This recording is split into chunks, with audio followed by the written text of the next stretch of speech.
Over the past 2 decades, jellyfish have begun to overwhelm our oceans. In New Zealand, divers spot off millions of stinging jellyfish, each no larger than a grain of pepper. In Sweden, a massive cluster of moon jellyfish shut down one of the world's largest nuclear reactors by clogging the plant's essential pipes.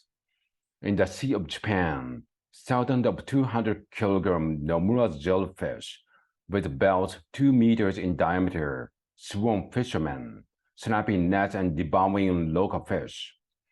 Around the world, these animals voraciously consume fish eggs and larvae, routinely undermine marine farming efforts, and outcompete adult fish by consuming the resources they need to survive.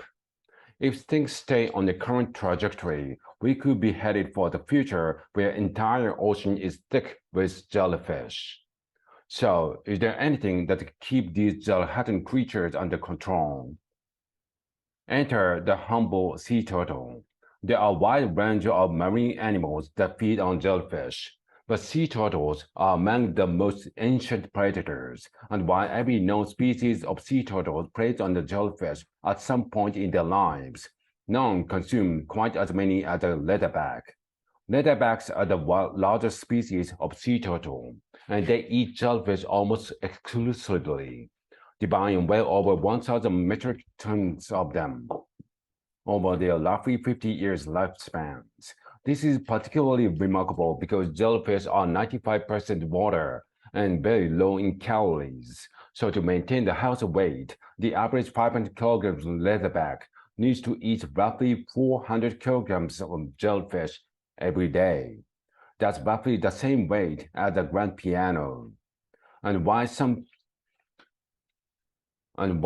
sea turtles species have been documented selectively eating their prey, protein-rich gonads, leatherbacks eat jellyfish whole, mowing down huge swaths of unsuspecting jellies. Normally, jellyfish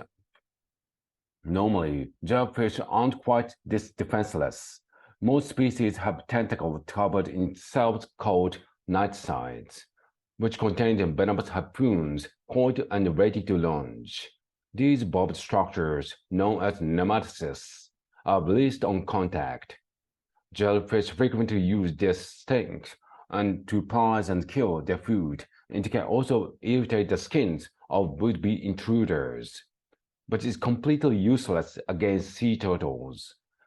Most of these reptiles have thick scales covered in keratin, the same material that makes up nails and clothes. This leathery armor protects their skin while they hunt, and captured prey that try to escape is impaled on the keratin spikes lining the leatherback's esophagus. For most sea turtles, these adaptations make individual jellyfish easy prey. However, a jellyfish population's true defense mechanism is how quickly they can reproduce. Almost all jellyfish species have evolved to reproduce both sexually and asexually, allowing them to increase their numbers with or without a partner. In tropical environments, jellyfish reproduce constantly throughout the year, but in more temperate climates, species often reproduce all at once in a mass bloom, where jellies multiply at alarming rates.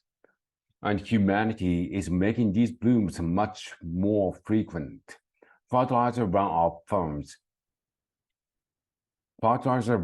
from farms introduce chemicals that simultaneously kill other fish and plummet blooms. High water temperatures caused by climate change speed up jellyfish reproduction and extend the reproductive season. Meanwhile, both marine construction and pollution dramatically increase the surface area for jellyfish polyps to attach, grow, and mature. All these issues require a wide range of policy-based solutions.